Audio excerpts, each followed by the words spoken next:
students, statics, forces in 3 dimensions, 4th video.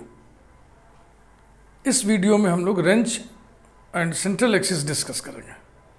Board पे हमने definition वगैरह लिख दिया है टाइम बचाने के लिए। इतना लिखने में जितना समय लगेगा उससे कम समय में हम लोग इसको बाँच भी लेंगे, समझ भी लेंगे।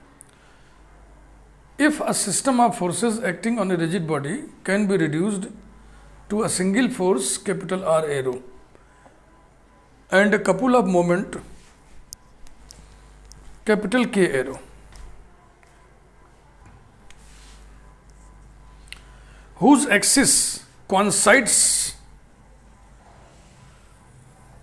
with the line of action of R arrow, ये देखें, if a system, यदि ऐसा है, आप ये तो पढ़ ही चुके हो ना, system of forces can be reduce to a single force and a single couple of moment. तो अब ये कहा जा रहा है कि यदि हम सिस्टम ऑफ फोर्सेस को एक सिंगल फोर्स आर एरो और एक कपुल ऑफ मोमेंट के एरो में इस प्रकार से रिड्यूस कर सकें कि line of action of resultant and axis of couple coincide कर जाए, whose axis coincides with the line of action of R. Then the dyname RK is called the wrench. Then the dyname RK is called the wrench of the system. And the line of action of R arrow is called the central axis of the system. Geometrically, locus of base point is the central axis. ये चीज मैं अभी आपको आगे समझाऊंगा। Resultant force के magnitude को intensity of the system कहते हैं और कपुल के मोमेंट के मैग्नीट्यूड को पॉइंसॉट्स मोमेंट कहते हैं। चूंकि line of action of R arrow and axis of K arrow coincide कर गए हैं, उनकी डायरेक्शन से की हैं, सिर्फ मैग्नीट्यूड लेंथ में अंतर होगा, इसलिए जाहिर सी बात है both are collinear vectors and so one will be scalar times of other। तो वही चीज लिखा हुआ है कि वो स्केलर P जो K और R के इस रिलेशन को एस्टेब्लिश कर दे, उस स्केलर P को पिच ऑफ द सिस्टम कहते हैं।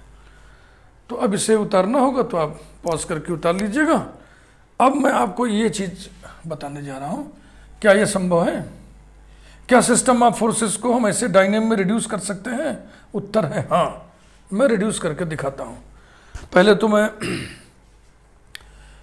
ऐसा ही समझा दे रहा हूं फ्री स्टाइल में, फिर लिख के समझाऊंगा।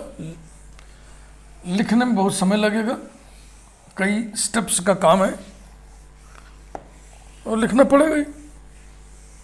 समझा मैं दे रहा हूं तुरंत।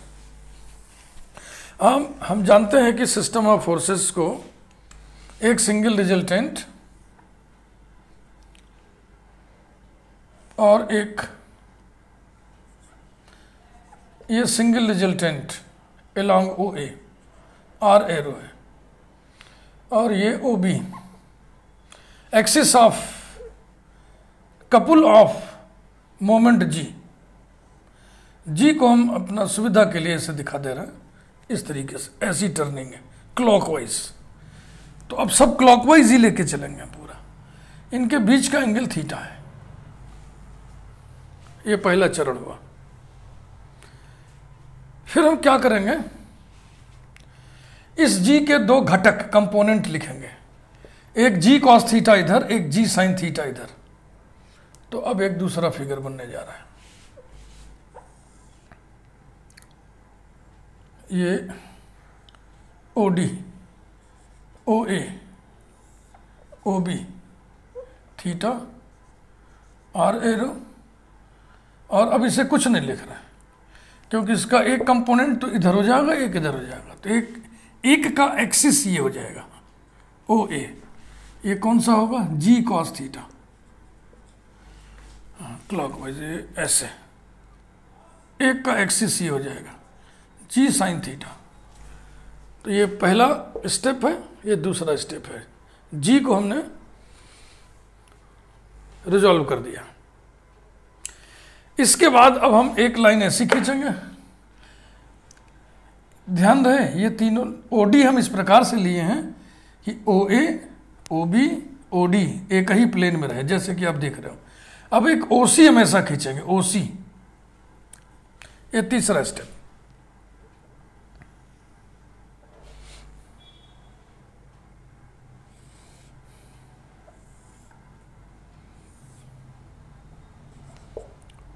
ए बी डी सी, ओ,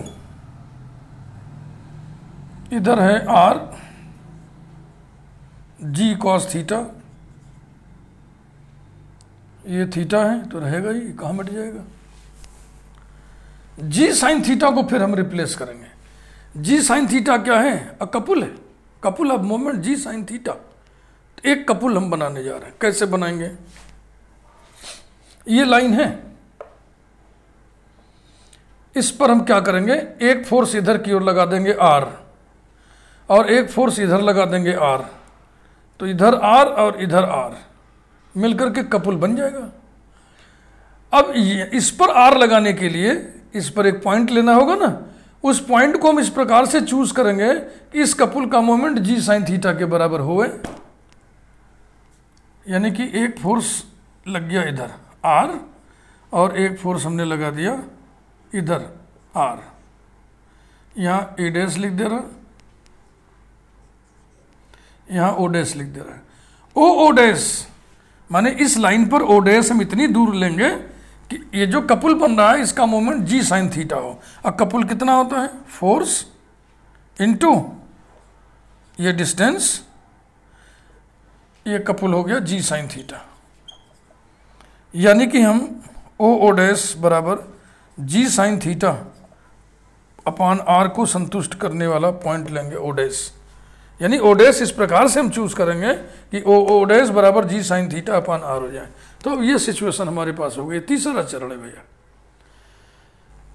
इसके बाद हम ये कहेंगे कि ये वाला आर, ये वाला आर एक दूसरे को बैलेंस कर लिया, ये खत्म हो गया। अब बचा आपके पास ये आर और ये couple of moment G cos theta. Couple के एक्सिस को हम किसी भी पैरेलल एक्सिस पे ट्रांसफर कर सकते हैं। तो क्या करेंगे, इस एक्सिस को हम यहाँ पे ट्रांसफर कर देंगे। तो अब फाइनली हमको क्या मिला? एक ऐसा सिस्टम मिला जिसमें एक सिंगल रिजल्टेंट है at O dash, along o dash a dash and a couple whose axis is o dash a dash। तो line of action of R, axis of couple coincide कर गया। इस प्रकार से हमको क्या मिल गया? रेंज। अब इसी को हम लिखने जा रहे हैं, समझा दिए। एक रिजल्टेंट आर है और एक couple of moment G cos theta, जिसको कैपिटल के से डिनोट किया जाता है। तो आर कामा के जो डायनेम बना वही रेंज है, उसमें के बराबर कितना है? जी कॉस थीटा। ठीक, समझा दिया सारी बात हमने। अब इसी को देखो लिखोगे तो इसमें हमको लगता है 25 मिनट तो लगेगा ही लगेगा। लिखने का काम टाइम टेकिंग है, लेकिन लिखना भी तो जरूरी है, एग्जाम में आपको लिखना ही तो है। अब मैं लिखने का काम करने जा रहा हूं ढंग से। पहले तो हेडिंग डालिए, reduction of system of forces to a wrench. Reduction of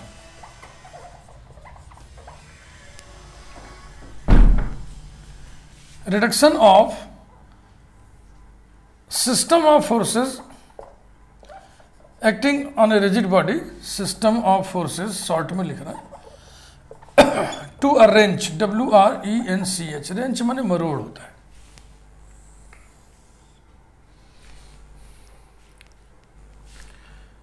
पहला स्टेप, हाँ कुछ ऐसे साइन बना करके लिख रहे हैं ताकि सब स्टेप अलग अलग समझ में आवे, नहीं तो निबंध जैसा हो जाएगा ना ऐसे टाइप का।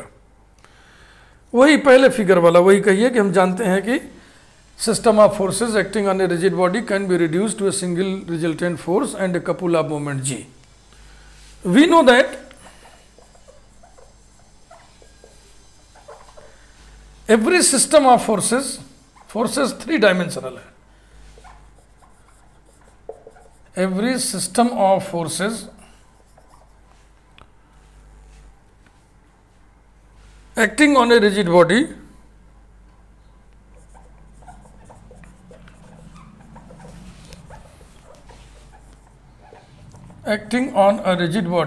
can be reduced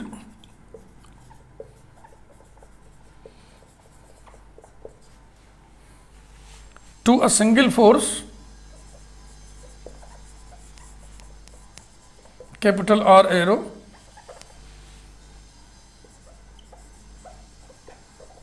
acting at O. O क्या चीज है? एक्टिंग एट ओ ना लिख करके ऐसे लिखे, एक्टिंग एट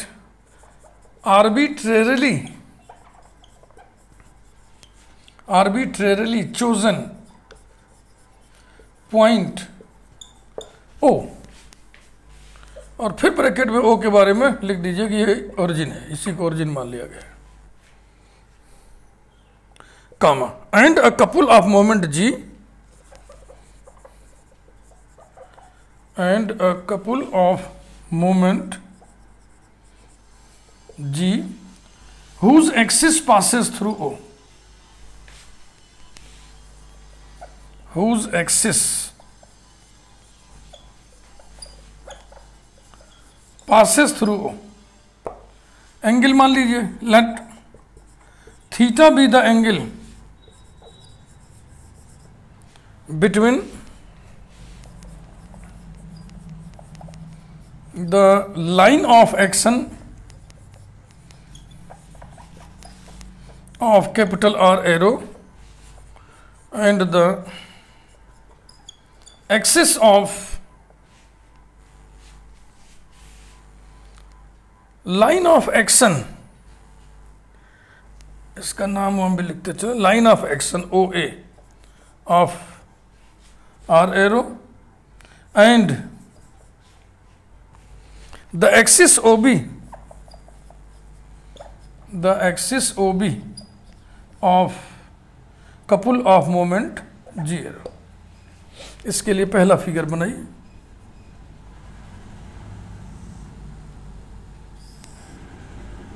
ये आर्बिट्रेरली चोजन पॉइंट है जिसे ओरिजिन बना दिया गया है, OA OB R, और ये है G cos थीटा, मैग्नीट्यूड ही बस लिख रहे हैं, दिस इज G और इसके बीच का एंगल है थीटा। ये पहला स्टेंजा है। इसके बाद आपको याद है ना, G को हम रिजॉल्व कर लेंगे, along OA along OD perpendicular to OA, इसको हम मिटा रहे हैं, ठीक ना, ये तो आप पढ़ चुके हैं।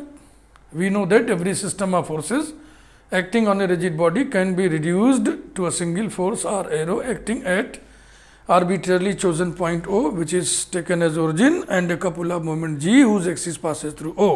Let theta be the angle between the line of action OA of R and the axis OB of G.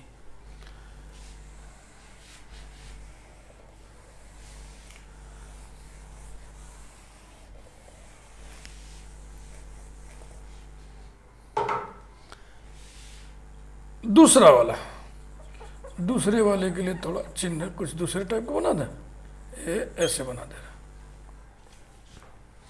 अब हम लिखेंगे ना, we draw OD perpendicular to OA such that OA OB OD lie in one plane. Let us draw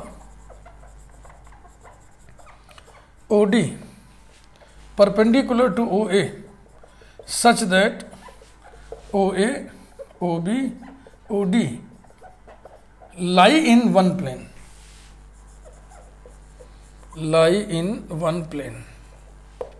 full stop.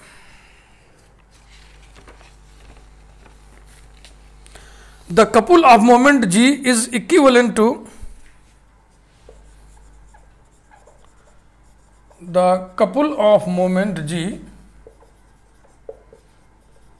equivalent to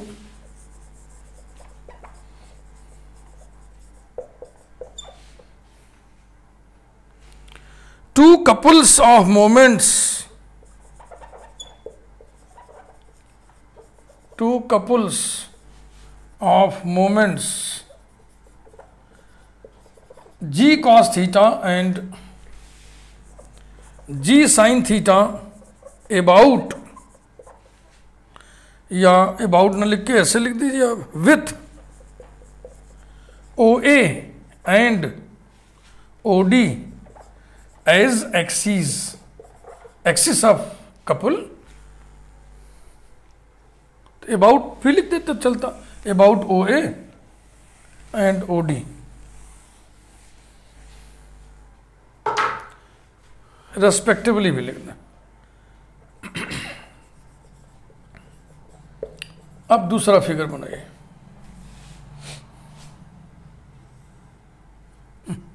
थोड़ा नीचे,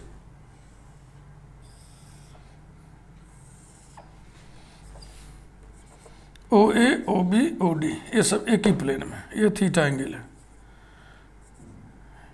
are. इधर जो जी काम कर रहा था उसके दो रिजॉल्व पार्ट ले लिए, एक इधर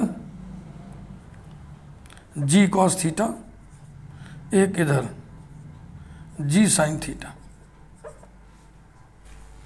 ये दूसरा स्टेंजा हो गया, ठीक। तीसरे स्टेंजा में क्या करेंगे हम आपको समझा चुके हैं। इधर एक लाइन खींचेंगे और इस लाइन पर एक पॉइंट ऐसा लेंगे, एक फोर्स यहां पे लगाएंगे, एक फोर्स इस पर लगाएंगे। अभी समझाए तो थे क्या, उसी को लिखा, मैं लिख दे रहा हूं।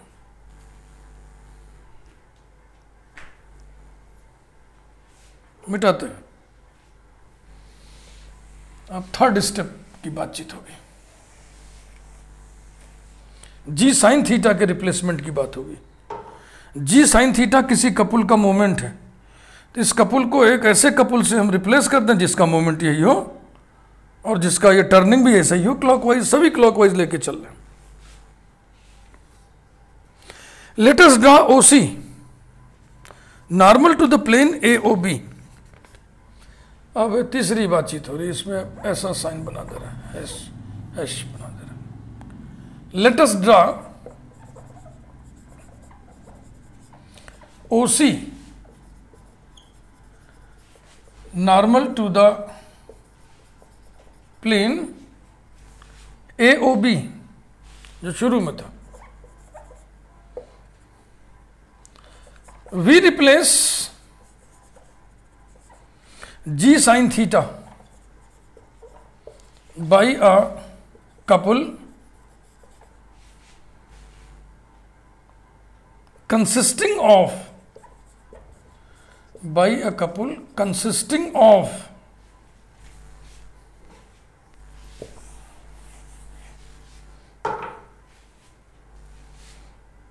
R at O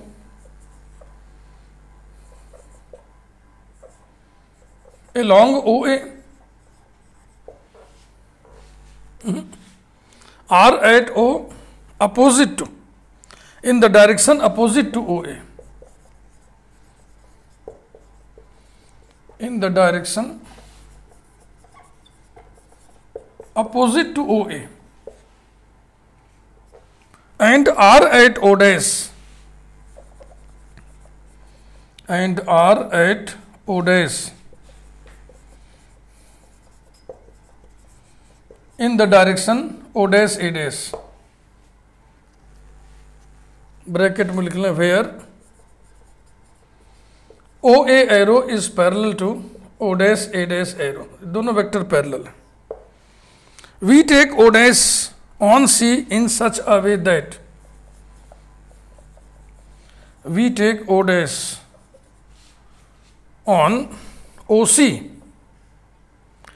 in such a way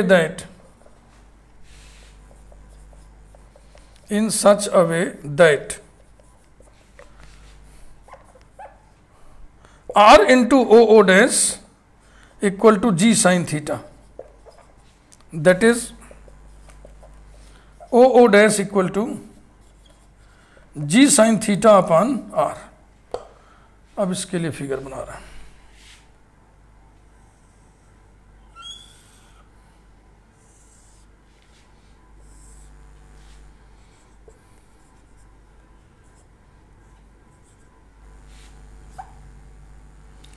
आपके पास पहले से क्या था, इधर एक फोर्स था R, अबाउट दिस लाइन एक couple of moment G cos theta है आपके पास, और ये G sin थीटा को तो हमने रिप्लेस कर दिया। कैसे रिप्लेस किया,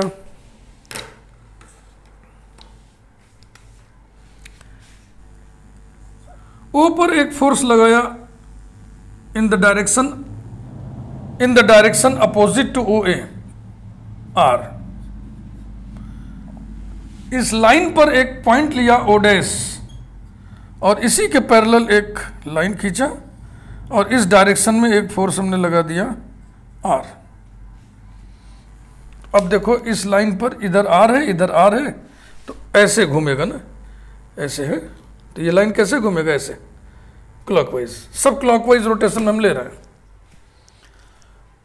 O डैश इस प्रकार से हमने लिया इस लाइन पे, भाई O डैश कहाँ लेते हैं, यहाँ यहाँ यहाँ यहाँ यहाँ, तो ऐसा लहा के लिया है कि इस कपुल का मोमेंट G sin थीटा हो। G sin थीटा को तो रिप्लेस किए हम लोग, इधर काम कर रहा था, यानी इस कपुल का मोमेंट होगा कितना numerically, R into O dash, तो R इंटू O डैश बराबर G sin थीटा हो, ऐसा O डैश लीजिए, यानी कि O डैश बराबर G sin थीटा बटे R हो। तो G sin थीटा हमने इससे रिप्लेस कर दिया, जरा पढ़ लीजिए। Let us draw OC normal to the plane AOB, ये OC यहाँ हम ऐसे बनाए लेकिन यहाँ ऐसा है, यहाँ ऐसा है, एक फोर्स ऐसे लगा हुआ है और एक फोर्स यहाँ पे ऐसे लगा हुआ है, ये ठीक। We replace G sin theta जो इधर था OD के about by a couple consisting of R at O in the direction opposite to OA, R at O in the direction opposite to OA, and R at O dash in the direction O dash A dash, यहाँ पर A dash लिखो भैया, और vector OA vector O dash A dash parallel होंगे। We take O dash on OC in such a way that R into O dash equal to G sin theta. समझ में बात आ गई सबके? इस सिस्टम का निचोड़ भी लिख दें कि अब ये वाला R एक दूसरे को बैलेंस करके नेगलिफाई कर देगा, तो बचेगा क्या, ये वाला R बचेगा, ये वाला G cos थीटा बचेगा। इसको लिख करके तभी आगे बढ़ेंगे।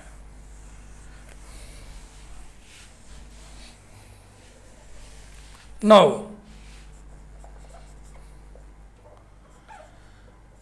R at O along OA and R at O in the direction opposite to OA balance each other,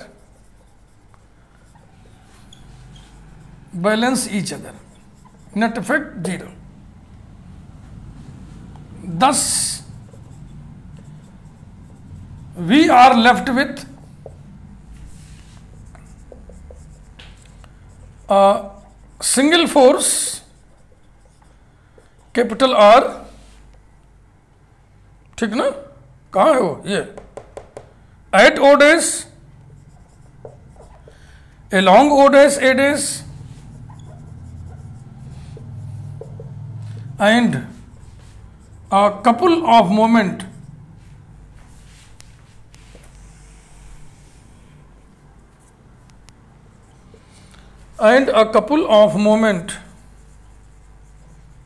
G cos theta about OA।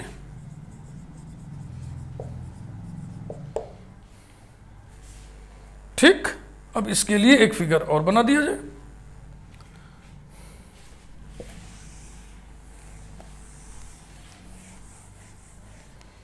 फिर एक फिगर बना दीजिए। हाँ, फिगर बनाने से कोताही न करिए, इसी का मजा है इसमें।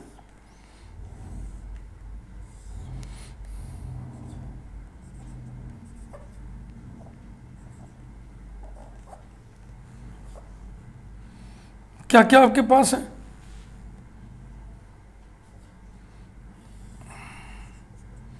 एक single resultant R at O dash along O dash A dash and a couple of moment G cos theta about O A. इतना ही बचा आपके पास।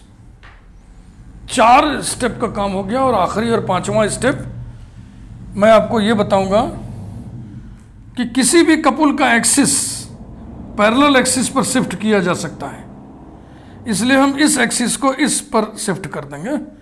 तो मोमेंट का जो कपुल का एक्सिस कोइंसाइड कर जाएगा line of action of resultant से और हमको रेंज मिल जाएगा। ठीक, मिटाते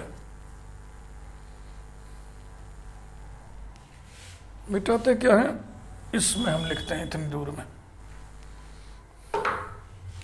अब कैसा साइन बनाए, चलो अब के बार ऐसे बड़ा सा स्टार बना दें, ऐसे एस्टेरिस्क बोलते हैं इसको।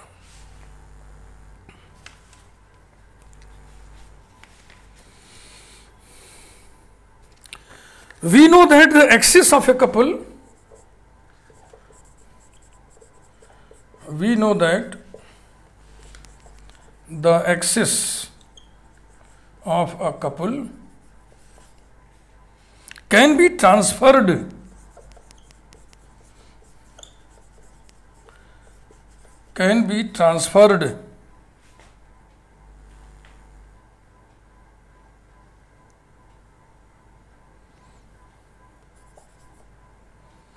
to any parallel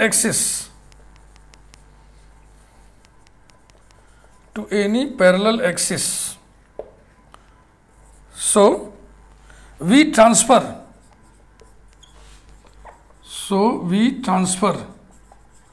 the axis of g cos theta from OA to O dash A dash। अब इसे जरा समझ लीजिए क्या चकल्लस कौन सी बात हो रही है। मान लीजिए एक फोर्स ये लगा हुआ है, एक फोर्स ये लगा हुआ है, एफ ले लेना है, अलग से बात समझा रहा है। तो ये क्लॉकवाइज का पुल बन जाएगा ना इससे, ठीक है। इसका मोमेंट कितना होगा, अगर हम यहाँ ए लिख दें, यहाँ बी लिख दें, तो इसका मोमेंट टाउ हो जाएगा F into A B. Clear. अब हम क्या करें कि इसको थोड़ा आगे बढ़ा दें और एक पैरेलल एक्सिस खींच दें। यहां हम ए डैश लिख दें, यहां हम बी डैश लिख दें। अब इसको हम समूचा हटा दे रहे हैं। बताइए कोई प्रभाव पड़ा क्या, कोई असर पड़ा क्या। फिर टाउ कितना आएगा, एफ इंटू ए डैश बी डैश, और ए डैश बी डैश यही तो था भैया, ए बी के बराबर है। तो फिर आ गया ये एफ इंटू ए बी। तो एक्सिस को किसी भी पैरेलल एक्सिस पे ट्रांसफर कर सकते हैं, ऊपर ट्रांसफर कर दो, नीचे ट्रांसफर कर दो। तो वही काम यहाँ किया गया है। इस couple of moment G cos theta के एक्सिस ओ ए को parallel axis O dash A dash पर ट्रांसफर कर दिया हमने। अब फिर नया फिगर बनाइए।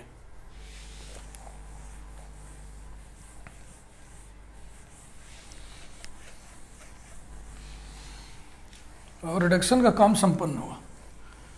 बढ़िया से हम स्टेप वाइज, स्टेंजा वाइज लिखवा दिए हैं, पैराग्राफ वाइज, ताकि एग्जाम में आप इस तरह से लिख सकते हैं बढ़िया से। फिगर बनाई भाई, कैसे कैसे बनेगा, ये O A O B theta O D O C, यहाँ पे ओ डैश, सीधी लाइन खींचिए भाई। ये है O dash A dash, single resultant R है, और यहीं पर आ गया axis of the couple of moment G cos theta. ये स्थिति आ गई।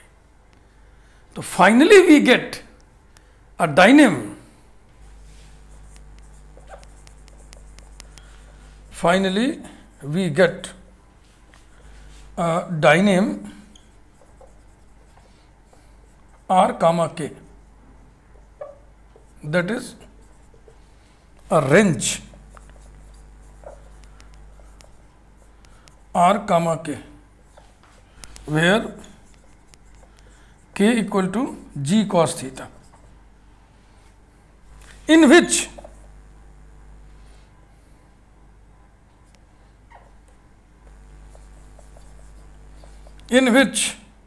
line of action of R coincides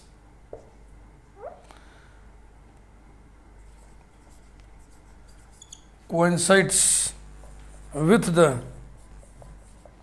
axis of K।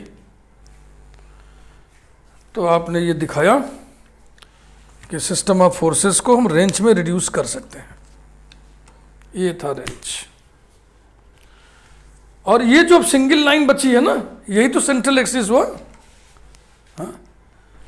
The line of action of single resultant कह लें, या axis of couple of moment के कह लें, दोनों तो एक ही हो गया।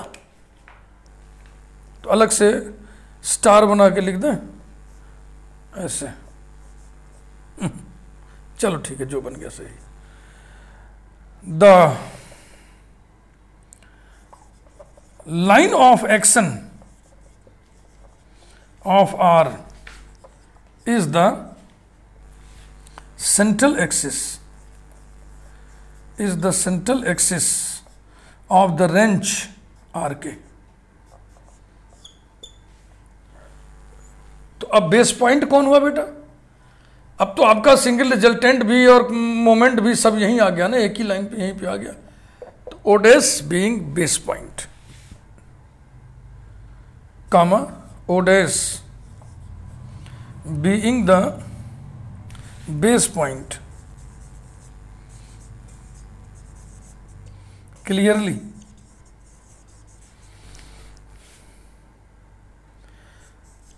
the line of axis, central axis word लिखे, क्या करें, लाइन ऑफ एक्शन लिखने जाए बार बार उसी को। clearly the central axis बोले तो ओडेस एडेस, यही सेंट्रल एक्सिस है।